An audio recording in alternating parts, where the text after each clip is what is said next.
have it in a cash, have it in a set. Bills clear, stress free, me no in a debt. Some gyal say them ready, them not ready yet. Welcome back to Legally Allie TV. It's your girl Allie. Today on my channel, I will be sharing with you guys a story time. I want you guys to get to know me a little bit more, so I am sharing this with you. I hope that you guys enjoy it. Let me know if you guys want to hear more story times from me.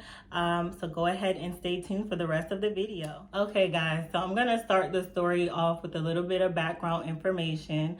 I'm going to let you know how me and this person met. So this person was somebody that I went to college with.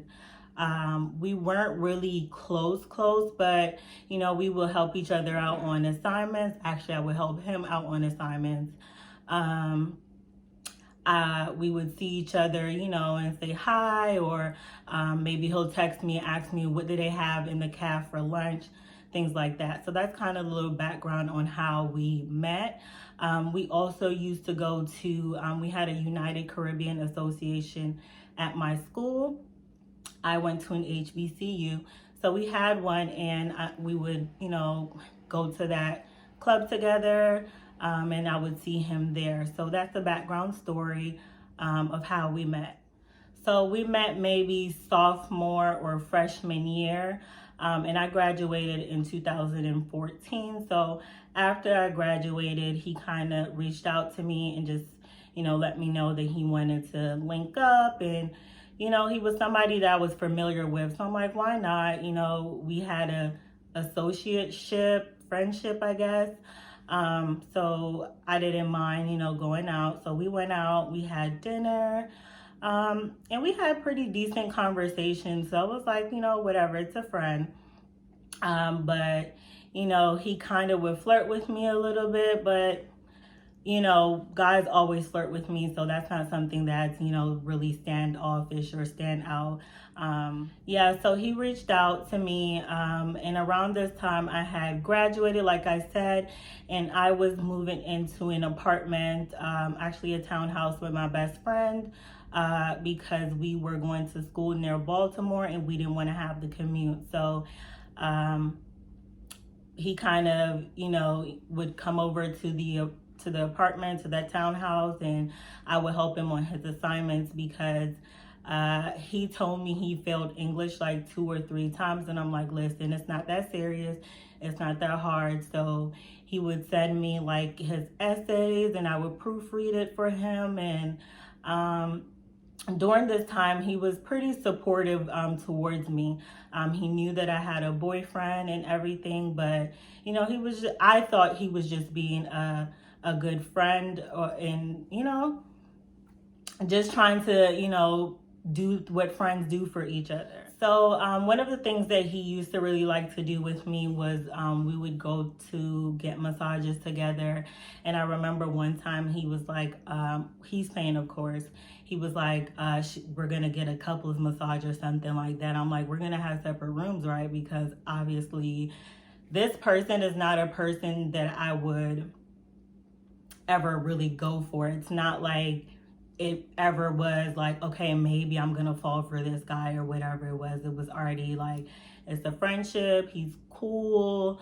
Some things about his personality I didn't really like because he was kind of arrogant. For instance, when we would go get a massage, we would be driving and he's like racing the person on the side of the road, like, oh, he has the BMW or he has whatever car and he's trying to race me. And I'm like, sweetie, this person is not even paying attention to you. They're really just, you know, going about their business. But he just had this thing about him where he's like, you know, I'm so handsome, I got a good job, a nice car. Like, he just carried himself like he was, you know, hot shit, you know. And I love confidence. So I'm like, okay, do you, but not, you know, it really wasn't for me. So he really wasn't for me.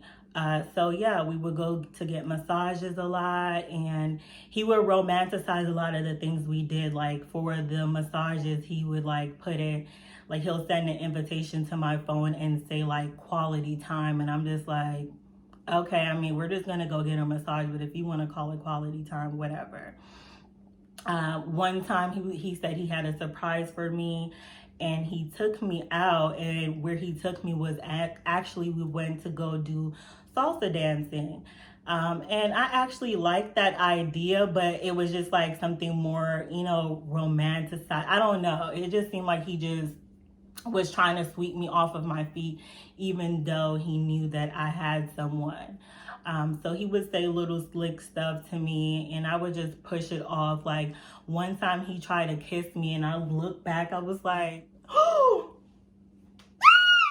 y'all, I said the person's name, so I had to start that part over.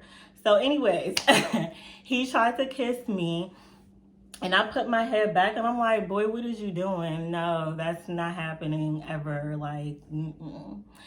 Like, and then like he'll understand and say, okay, whatever. And then like a couple months later, he'll say something slick, like while I'm helping him with his assignment, like, I want to put you on this table and have my way with you. And I'm always looking like, boy, or laughing. I'm not taking any of these advances serious, because why would I? So, yeah, he would definitely.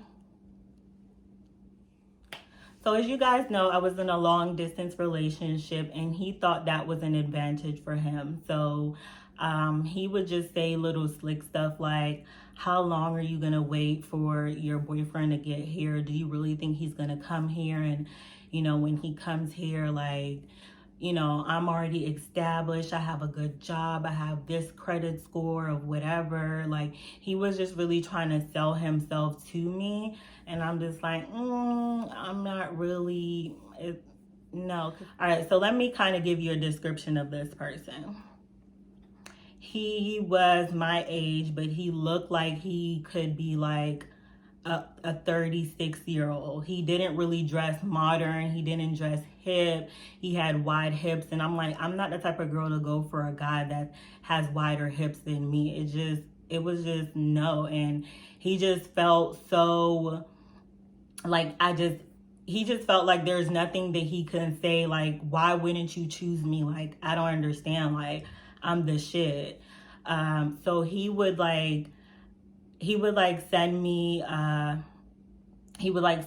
money sometimes. He even told me he was going to get me a credit card, but we didn't get to that. Like, he just really was trying to take care of me. And I'm like, I have a man, but I mean, what am I going to do? Not take the help when I need it? Like, I was in college. I was a college student. Like, shit wasn't easy. So I'm like, even one time, like, he was a really sweet person too, The one time he knew that I like cheesecake, and he got me a cheesecake. He went to Cheesecake Factory. He actually even got in an accident on the way to come to see me.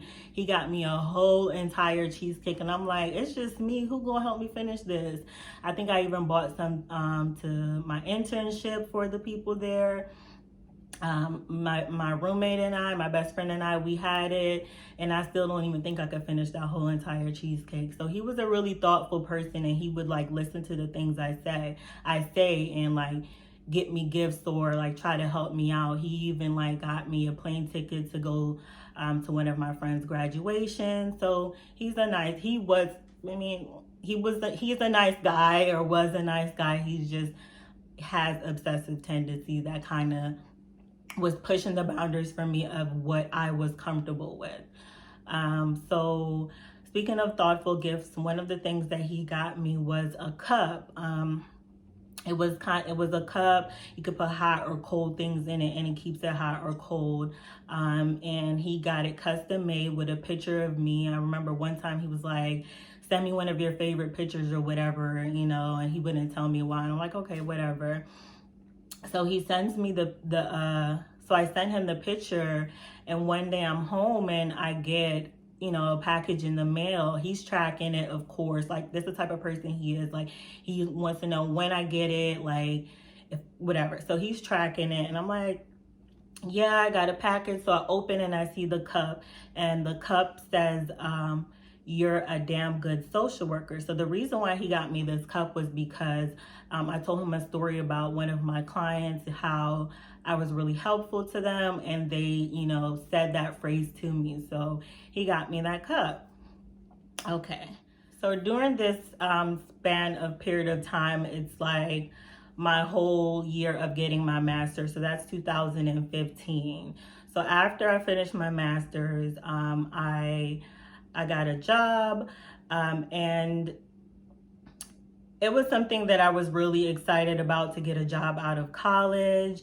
And but things were kind of getting a little bit rocky between me and him, just because he kept pushing the boundaries, even though I told him that, you know, I didn't want to be in a relationship and I never would want to be in a relationship. Like, he just would keep saying little things to me that I would be like, I'm not really comfortable with. So after he sent me the cup, I got my job, and you know, things were going pretty good at my job. And one day, I'm, you know, at my desk. I sat up at the front desk. This job that I got, it was a job that me and my best friend, we both worked at. So she went on her lunch break, and I still was sitting with a third person. Now, while she was on her lunch break, I just see somebody come in, and I'm like, at this point, I had cut this person off. So why are you coming in? Oh yes, the reason why I had cut him off indefinitely was because one time I went to Jamaica and I came back. I came back from Jamaica, and I was probably maybe a couple hours later, I get a text message from him, and he's like, welcome back. And I'm like, but how does he know that I'm back if I never told him? You know what I mean? And at this point, I'm like, is he tracking me through the cup? Like, is he tracking me through the cup? Is it, you know, is he tracking my phone? Like, what's going on? Like, I didn't post that I was back. I never told him when I was going to be back. So how do you know that I'm now back? It was just kind of scary. So I'm like, you know, I'm not even talking to him. Or like, he would like message me on Facebook trying to get my attention and different things. And I just kind of like stopped talking to him. Okay, so now I'm at work with my best friend and I never told him where I work. Maybe I told him that I worked in the city, in a specific city, but because I was getting kind of uncomfortable, I didn't tell him. So like, let's say I said I was working in a specific city, and I just see him one day show up at my job. So mind you, where I sit in my job is the front desk. And, you know, other people kind of was waiting to be served or whatever. So he went to the person beside me because I was, you know, talking to someone at the time. And he asked them whatever information. I don't know if he just wanted to come see me. I doubt that it was a, you know, coincidence. I just don't know if he just wanted to see if here's where I work or what it was. It was just so weird. I never posted where I work online, nothing.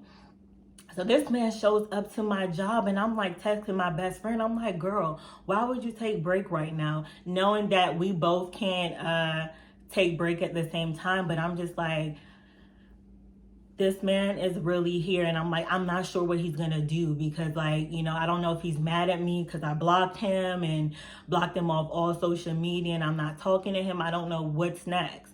So I was like kind of scared. I'm not going to lie to y'all. I was kind of scared, but I kept my composure. I was just doing what I had to do. So he just came in, sat down, and talked to the lady and left. He didn't even say nothing to me like, hi, Allison, or anything. How creepy is that? Like, that's so creepy. So then I text my best friend, and she's responding like, girl, what do you mean? Like, you know, what's going on? That's real creepy. So, okay. So my best friend comes back from work, and we're back from break, and I'm like, girl, I don't even know if I want to, what's next to do, like if I want to take my break. I think I didn't take my break yet. So I'm like, you know, I don't know if I'm going to take my break. But anyway, so when we were leaving in the evening, it's like 5, it's kind of getting a little bit dark. And I'm just like, I'm kind of scared, because where we worked, it's not like I could walk right into my car. Where we worked, we kind of had to walk to a garage. So I'm looking behind me, like making sure he's not coming. I don't know. I have no idea what to expect. Like, you know, so I'm like making sure he's not coming from out the bushes, because like, why are you coming to my job? And that is very scary. Like, if people cut you off, stay cut off. I don't understand why you're coming to my job. So that was the last time that I heard from him until recently. Well, not recently, maybe last year. He sent me a LinkedIn invitation or request or whatever it is, which I definitely did not pay attention to. It's still sitting in my email. But yep, that's the story of my stalker. It was pretty scary. I'm not gonna tell you no lie. Me and my best friend was looking behind each other like, listen, we ready to fight. Like, it's whatever. Whatever has to happen will happen, honey. All right? Yes. Thank you guys for watching this video. I really hope you guys enjoyed this story time. I have some other stories that I'd like to share with you guys. Let me know if you enjoy this kind of content, and I'll be sure to share more stories with you.